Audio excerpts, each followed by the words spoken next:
โอเควันนี้จะมาสอนต่อเกี่ยวกับสระผสมเนาะสระผสมก็คือ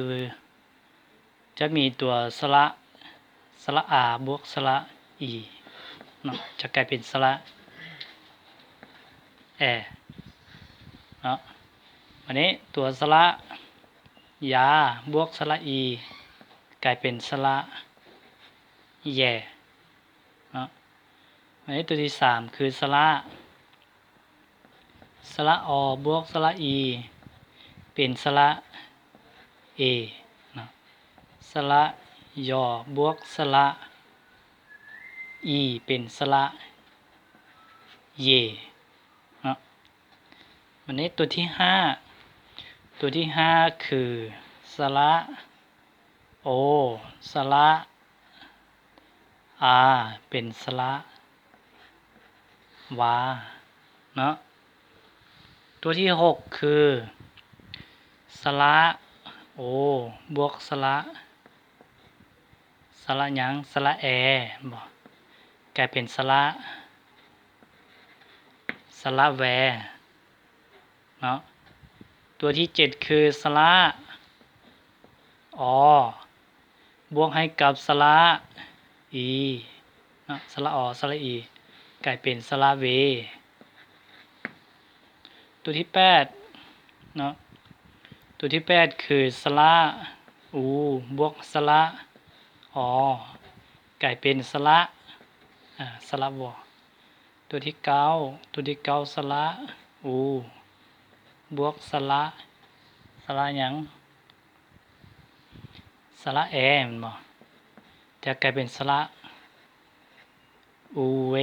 นะอูเวตัวที่10คือตัวหยังสระอูสระอี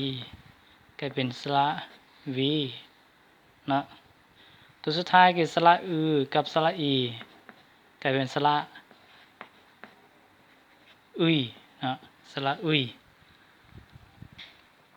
ขั้นตอนการสังเกตง่ายๆก็คือมันจะแบ่งออกเป็น4หมวดเนาะหมวดที่1มาฮอดเลข4นี้ฮอดข้อ4แอแยเอเยเนาะหมวดที่5คือสระวาเนาะสระเวแบ่งเป็นหมวดที่2เนาะ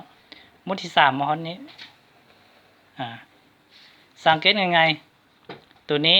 เนาะจะเป็น4ตัวเนาะตัวนี้อาจจะจริงง่ายแล้วเนี่ยวันนี้สระวาสังเกตเบิ่ง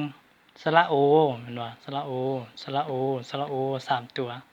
วันนี้มาเติมสระอาสระแอเห็นบ่สระอีใส่เนาะ